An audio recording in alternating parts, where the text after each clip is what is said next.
Hey, what's happening, friends? There was a big update in the structure of our Hawaii real estate contracts and some updates to some different terms that a lot of attention went to the financing section, but we're not going to talk about that today. We've covered that in the past.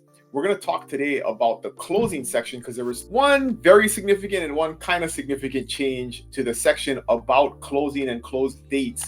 And so I'm going to run that by you real quick so you kind of understand how that works, because it is a very significant change to the way the contract was handled before. And so I'm going to bring the contract up here so you can see it. And this is section F, closing of the Hawaii purchase contract.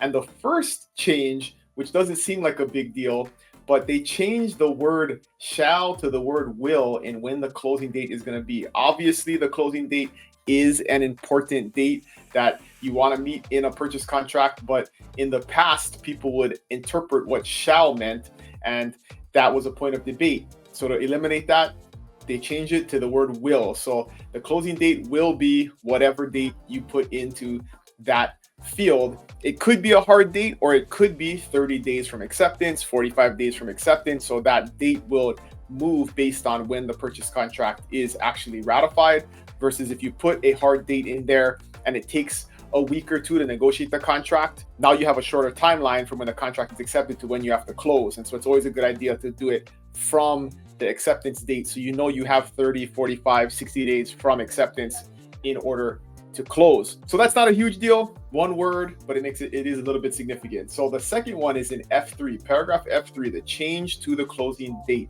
And so this is the very unique paragraph in the purchase contract, because it was the only paragraph that one party could execute and change the contract. So what this paragraph allowed for was, if one party, either or, needed more time to close, they could execute a unilateral right to extend if A was checked, and up to this number of days. So a lot of times we'll put 10 days in here, 15 days.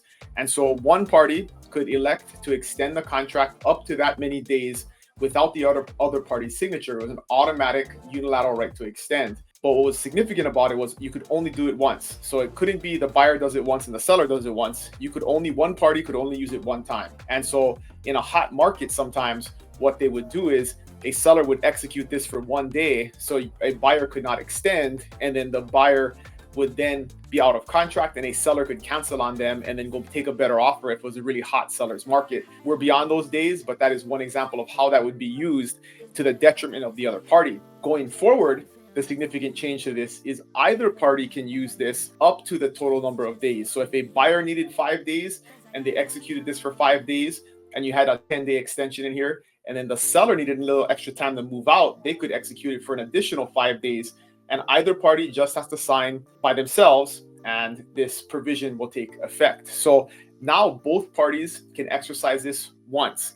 Before, one party could exercise it once, and they wouldn't have to be for the entire time period. They could do it for a shorter time period, and then this option was no longer available to either party. So that is the unilateral right to extend. This is a significant difference in the contract, especially if you're running on tight time frames and you may need additional time. So make sure you understand this. You have this discussion with your agent. You understand how many days you're putting in here and what that means for you or the other party when you accept the contract.